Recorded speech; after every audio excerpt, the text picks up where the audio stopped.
Thought I would document this particular cigar box guitar build. It's actually my second one, but I'm going to do a interesting technique on it, so I thought I'd document it step by step.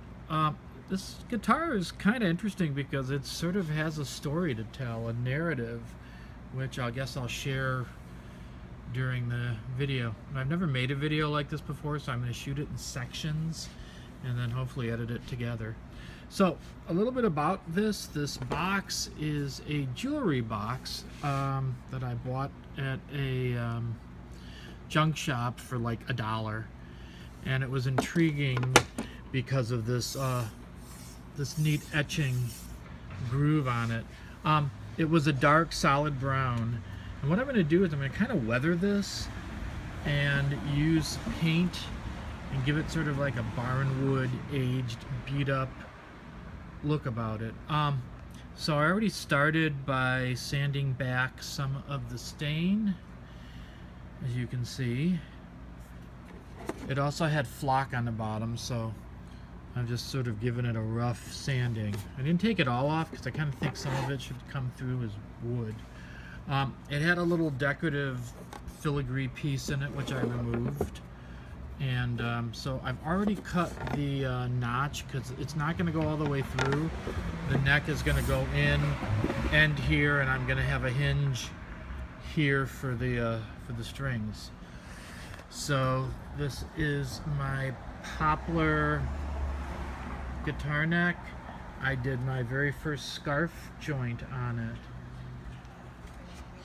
So I guess I should open it up to show you the inside. I took all the stuff out of it that was inside the jewelry box, but there's the notch, and like I said, it's going to go right through. And the neat thing about this, the walls of the top are exactly the depth, so I don't have to notch down here.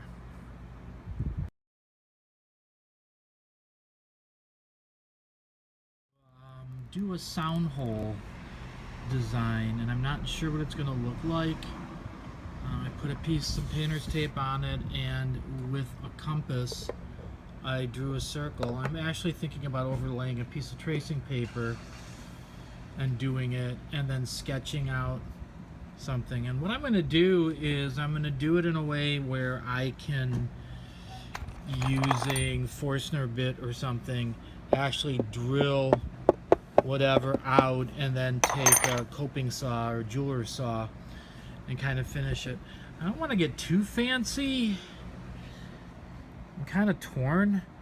I don't want to take all day just to do a sound hole, but I'm going to see. I'm going to take some tracing paper and put it on there here and take the width of one of the bits and just kind of play with a loose sketch and see what I'm going to get ready to do it. I chose to keep it simple, if you can tell, and I just did circles around and then more circles inside in sort of a random pattern.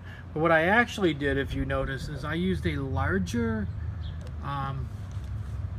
stencil trace hole off of this than my actual bit. And the reason was that way I was worried about making them too close or this would all fall apart. So I thought if I did a bigger circles but use a smaller one step down drill bit, then I could have plenty of room. And if I wanted to, I have a step bit and I could actually widen them. I'll decide on that after. Alright, so the drilling's done. As you can see, it tore totally the tracing paper outline. I'm about to unveil it. Obviously I haven't seen it, and it drilled through in a couple of places instead of being separate holes, but that's okay because part of the story, and like I said, this has a very interesting tale, is that this guitar is like 50 years old. It's been knocked around, lovingly played, but also kind of abused through the owner's travels. So I'm gonna unclamp, tear the paper off, and see what we have under it. Get the clamp out of the way. Maybe I should have left the clamp. Get that. Get the first layer off. be fun trying to take off.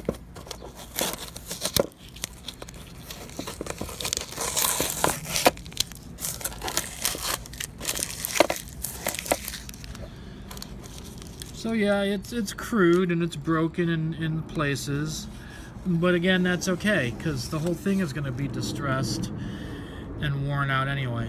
I just opened it up. I removed the block of wood I had put behind it, and just like it is torn up. So I'm going to try to clean this out. So I cleaned up the mess both inside and outside, and as you can see, a few more pieces I think broke off, and it's a little ragged. But I cleaned up the mess. See if I can get it open. And I've also coated the back with thinned out carpenter's glue. The idea being hopefully it'll just sort of shore up the splinters and the thin wood and kind of just help keep it together.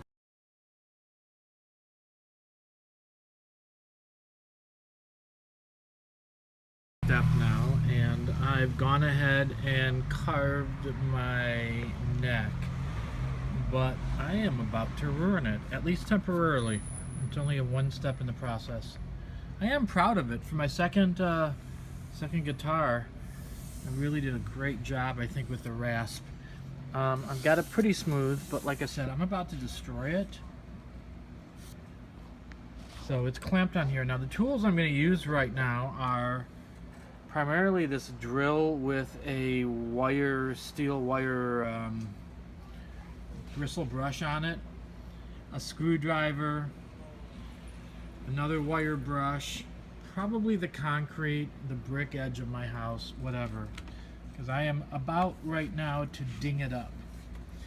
The main thing I'm going to do is I'm going to run the wire brushes over this, and it's going to eat away all the soft grain of the wood, leaving behind the harder grain, and also leaving behind some really cool grooves and dings. Remember, this is an aged guitar, so I'm probably not going to be able to show you the whole process. In fact, I won't. Basically, I'm going to run this brush with the grain along the neck. I'm going to flip it over, clamp it, and do just every visible segment, including the headstock. Now, I know you're thinking, you just went ahead and smoothed it and you're going to tear the hell out of it. Well, by the end of this process, I'm going to seal it and hopefully get it as glass smooth as it can be, but it's going to be built up in layers covering all the work I've done. But hopefully it'll be a cool effect. So I'm just going to do a little bit.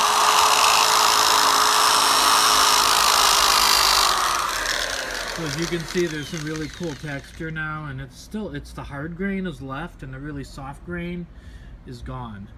So I'm going to do that to the entire guitar. I don't think I'm going to cut in any more of the video of that, but I'll show you after the fact.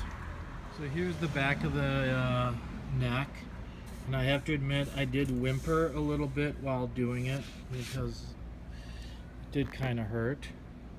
You can see all the softwood is pretty much gone, and all that's left in this grain is the really hard wood. If you don't have one of these drill things and you have a Dremel does make little wire brushes. It's not as easy, and I did notice one of them I used on a test piece, the stuff flew off, the bristles. But you know, you can do it with whatever. You don't even need to use a round thing. You can use a wire brush. In fact, the corners here, the jagged parts of the neck didn't take it, so I'm just kind of hitting it now a little bit with a wire brush. And I also, you know, don't apply pressure when you're doing this. That's not the point. You're not really trying to scar the wood unnaturally. You're basically putting enough pressure to eat soft wood away while letting the hard grain stay, and that gives the texture. So, you know, you're not actually putting a lot of dings in, though I am going to hit it a few times, a few hacks with the screwdriver. Especially here, because I want some effects, so I just put a couple scratches, and you know, something here to look like there's some wear and tear and age, and it's been banged a few times, and a couple of runs, a couple of gouges. I'm gonna whimper a little bit as I gouge into my pretty neck.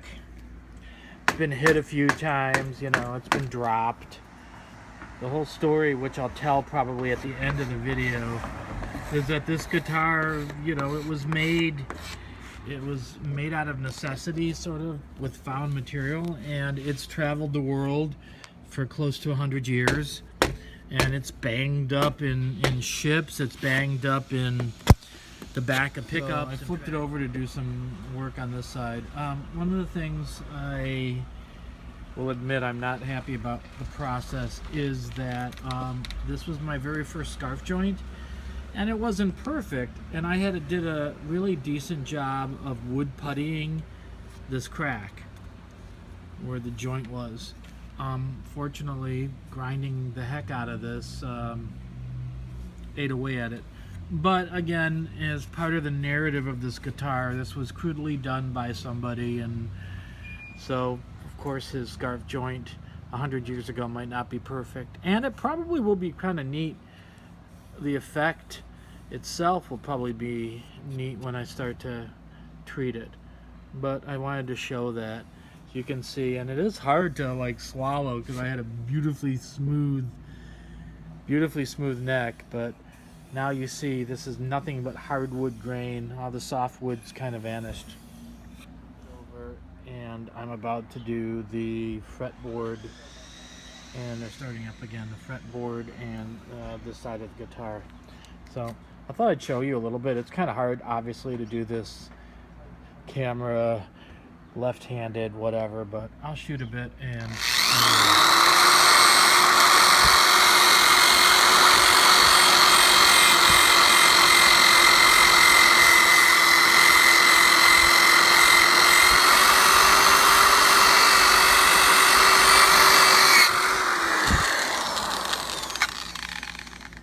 yeah, so it jumped a little bit, but so this process I'm doing, it's not my idea. It's actually a woodworking process I've found on YouTube.